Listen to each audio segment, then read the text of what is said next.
Salutations everybody, it is Matty here today with a list. This list is comprised of 8 RPGs to keep a lookout for. This list is not in chronological order. As I said, it's just 8 RPGs I want you to keep your eye on. I'd love to hear your suggestions on other RPGs in 2018 that people should keep their eye on. And now, my list begins with Vampyr. This game is by Don't Nod, the studio behind Life is Strange, which is a title I enjoyed quite a bit for its storytelling. Embody a vampire in London during the Victorian era.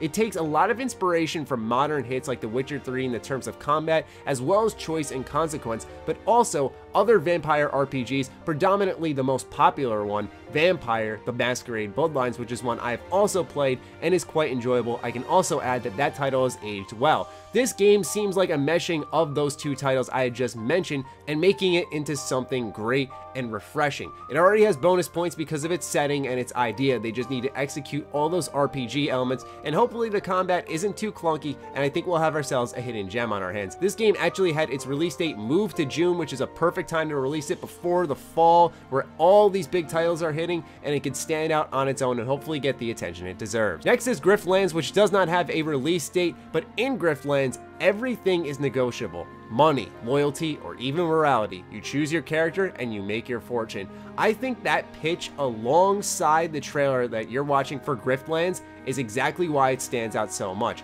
Everything is negotiable. There is so much choice involved in this game, and it has a unique art style. It's just that type of game that you look at once you see the trailer and it catches your eye. There are a good couple of indie/smaller titles on this list, and I want to make sure they get the attention they deserve, because 2018, believe it or not, at this very moment in time as I'm recording the video, is not loaded up with those top tier fall RPGs that we've been seeing for years. So we actually have to dig a little bit deep, and games like Grif Lands absolutely deserve your attention. But there are a few big RPGs, such as Pillars of Eternity 2. Now, the first Pillars of Eternity entry was known as a fantastic RPG that offered loads of depth, choice, and also nostalgia for fans who enjoyed an old school RPG.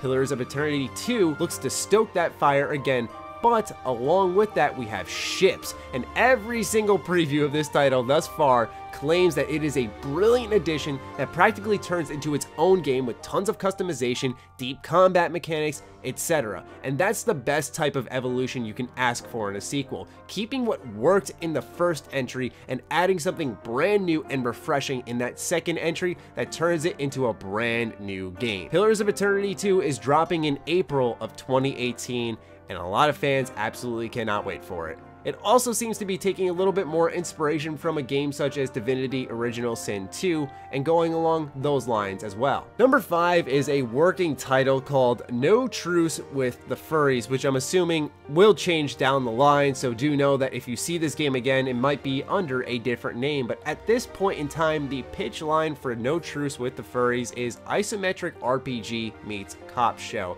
and you are stuck figuring out a mystery, or you get completely lost and you can fail it. You can become any type of cop you want, and I think the idea of mixing an isometric RPG with a cop show is actually really cool, because they can take little cues from the aesthetics of cop shows but mix them into an old-time RPG and make something truly unique. Cop games have sort of been on the rise with games like This Is the Police and Beat Cop, games that were really fun and more so in some way or form a sim. Seeing an isometric RPG take on a cop show idea is actually really unique, and one that we should definitely keep our eyes on. Number 4 is one that has me really excited. In fact, as this video drops, it's coming out very soon, February 13th of 2018, and that game is The Longest 5 Minutes. It takes the amnesia trope that we see in so many RPGs. I forgot my family, I forgot my past, I forgot what happened in this dimension, and it flips it on its head. The Longest 5 Minutes starts you at the end of the game,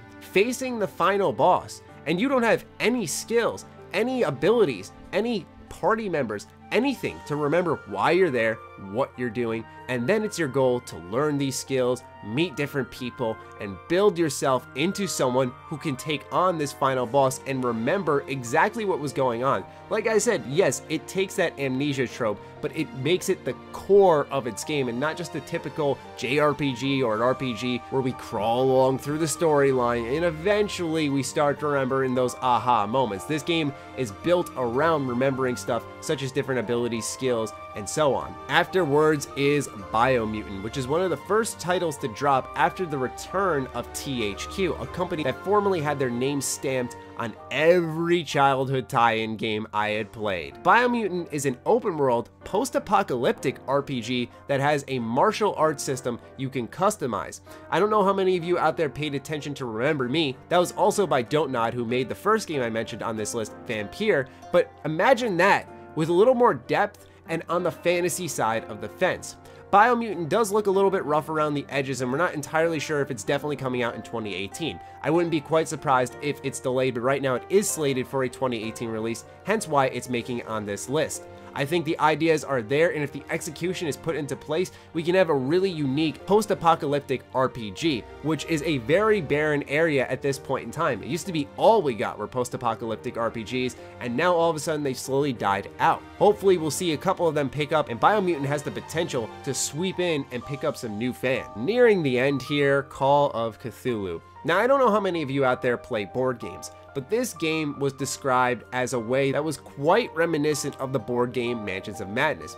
In that game, you set up your tiles for the board game and you explore a mansion or a certain area and try to solve a mystery. As you go through this mystery, you have a certain character you have selected throughout the character sheet deck. Each character is proficient in different stats like strength, intelligence, sanity, and when you do certain checks on different types of investigations, whether you're interrogating someone, picking up an object, you can only find out so much based off your character, and it involves a lot of teamwork and makes it a fantastic board game. Call of Cthulhu seems to really take a lot of inspiration for that, as we haven't seen much gameplay, just a trailer, but within the descriptions of the gameplay demos that a lot of press have seen for this game, they came away describing it exactly as I described the Mansions of Madness board game. For example, the character was able to pick up an object like a portrait, and he made a psychology check on it. He actually ended up failing it, and I think that's cool because I've always said one of the best things about RPGs is the ability to miss out on something. A lot of RPGs enable you to be able to do